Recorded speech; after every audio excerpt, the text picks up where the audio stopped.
Hi everybody, this is Lonnie. Today we are going to customize a clock. You can get these anywhere. You get different ones off Amazon and stuff like that. This one here was bought at a garage sale for $1, and we're going to customize it into what we want. First, before you do anything, make sure the clock mechanism itself works. This one does. It's taken away. But then you got to take it apart and get the back off of it, and either recreate it back and put it back on, or laser right on the back that's there. Once we get it apart, we can determine which one we're going to do. Turn it over. A lot of them will have different ways of holding the back on. Some will have little bitty screws out and about and around the place. This one here, I think, just pries off. So basically what we're going to do is do a little pry here and there. And now we have the back off. Okay, we're going to set the top piece off to the side. And the next thing you're going to do is you're going to separate the clockwork mechanism from the backer. There's different ways to do it. This one here, you just carefully remove the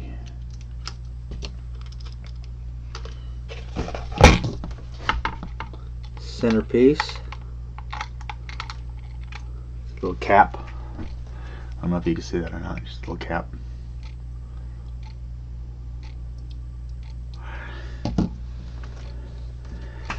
And make sure you don't lose the parts, so we're going to stick them back here in the head. Alright, then you got to remove the hands. Again, they just push on, but be careful when you're pulling them off. And the next one.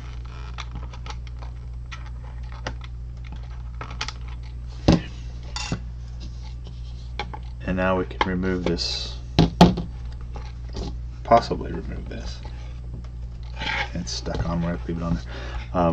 But the clockwork parts itself, battery on. This one here just clips in. There's a clip here and a clip here. And it comes out. Other ones will have nuts right here that you will unscrew from the face and pull it off and take it out. But now we're down to the base here, and I'm going to get a tape measure and I'll be right back. Okay, I got my tape measure and I pulled off some of the backing. A lot of times it's really thick. This one ended up just being paper. I couldn't get all the paper off, but I got most of it off. We're going to measure the overall size here, and that's the piece that I'm going to cut to put inside of here. It measures out at 10.5, but what I'll probably do is make it 10 3/8. You won't see the outside edge, so I'm going to mark down 10 3/8 outside. And then I'm also going to need a measurement on the viewable space. So in between these letters here, looks like 6 3/4, 6 5/8, 6 5/8, 6 5/8. So we'll go with 6 5/8 as viewable space. So what that means is whatever I cut out needs to show up in this area right here, otherwise the letter's going to cover it up and it's not going to be as easy to be seen. Just depends on what's pleasing to your eye. Okay, I've got this taken apart. The only thing you're going to have to watch here is the shaft on this clock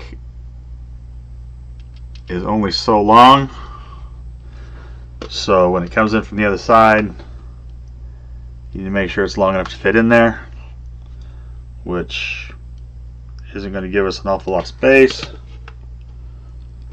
but we'll go ahead and do a tester and see if we got enough space. Another measurement we're going to need is the measurement of the hole. So we have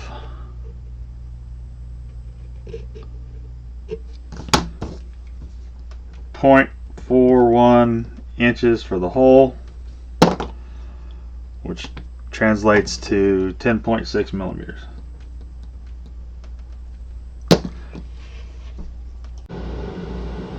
Okay, so what I've done, I just cut a little hole in a scrap piece of wood, and what I'm going to do is make sure that when I reinsert the clock here,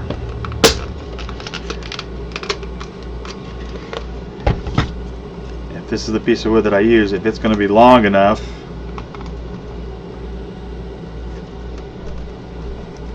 for the hands to go back on and still work.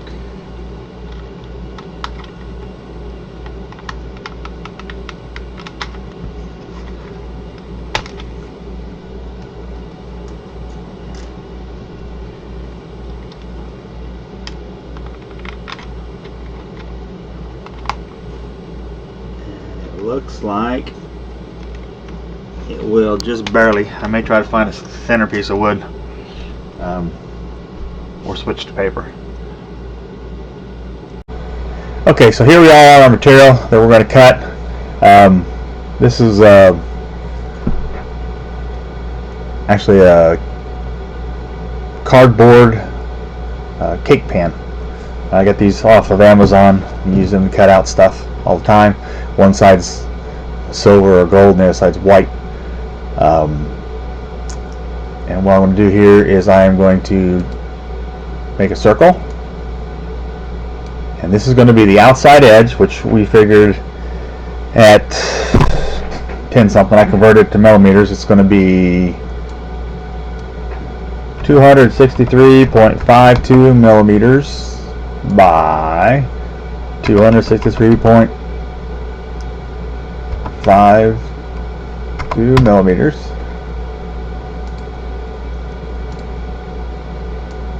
I want to put that on my thing here. That's going to be a cut. And then I need to make another circle. This is the where inside of my image is going to be, and that gets to be 168.2 by 168.2,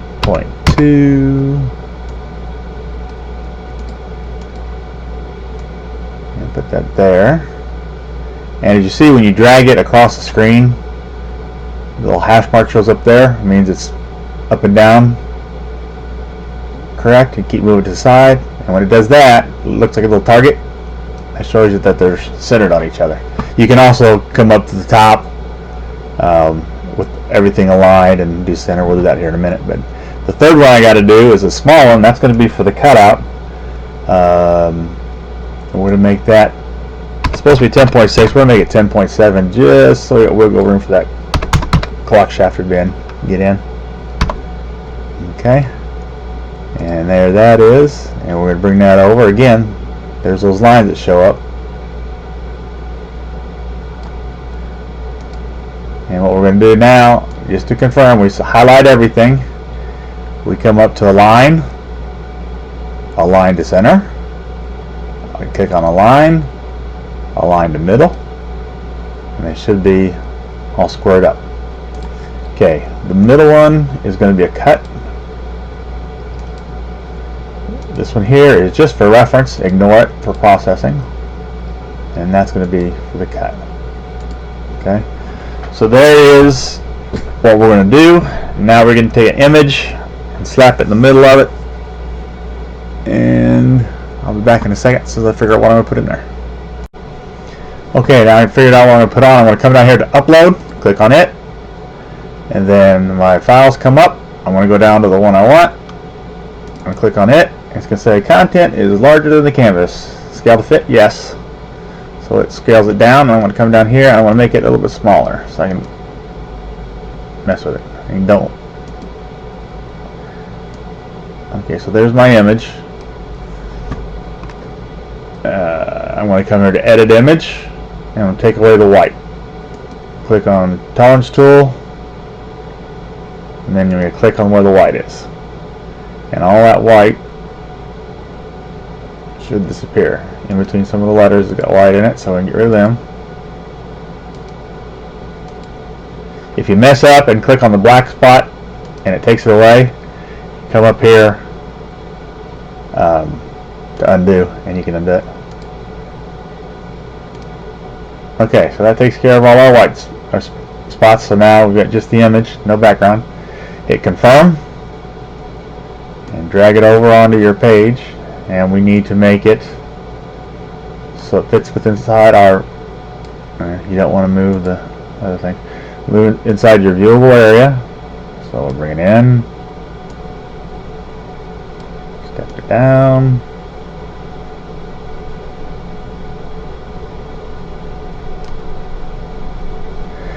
alright. When you get it to where it's close, if you need to fine line move it, you can hit the arrows on your keyboard and that'll move it little by little in case you don't want to move too much.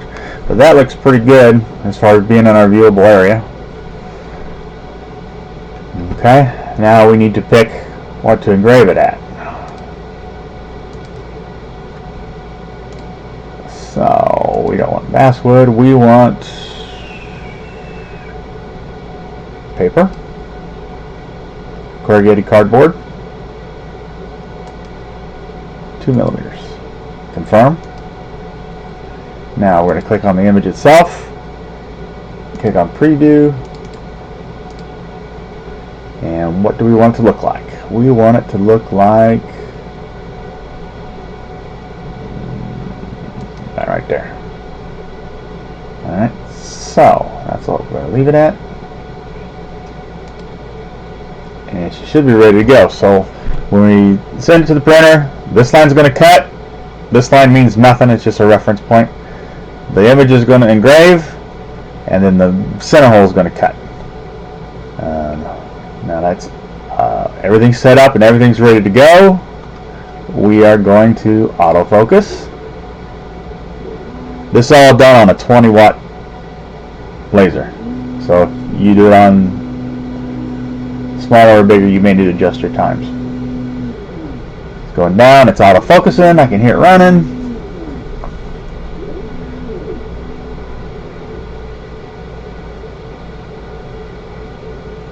And it's done. I can scroll if you roll your mouse wheel, the image moves in and out. Placement is not critical on this. I'm going to sacrifice the whole piece because, as you see, not much is going to be wasted here.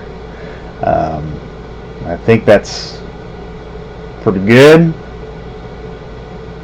and we're going to send it over and cut it out. I'll be right back.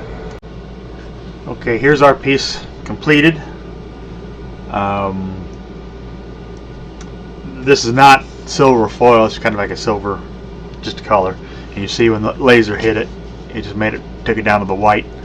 I may do it again later. I may spray paint a blank one black and then engrave it, and so it cuts it down to the white, so you have black on white. But just so we get this done, if you look at it at an angle, it's good, but you look at it straight on, you can barely see it. So I may change it later, but we'll just complete it for now.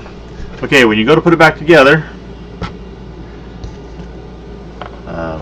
depending on how tight your piece is, like this one here has got just a little bit of fluff on the outside. So what I'm going to do is I am going to be right back. Okay, I got some pieces of double sticky tape and put on there. So what you need to do, once you have everything done, you need to make sure the top of the clock is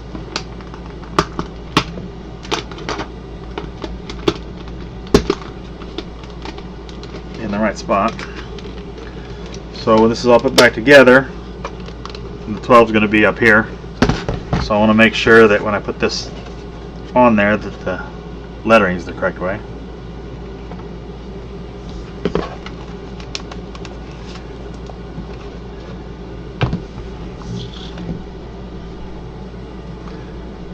Alright.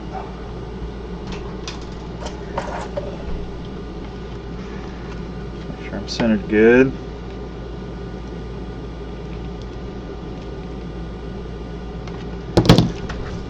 Push down into the double stick tape. Okay, so that's on. Now I'm going to put my hands back on. The hour hand goes on first. Sticks place. Then the minute hand.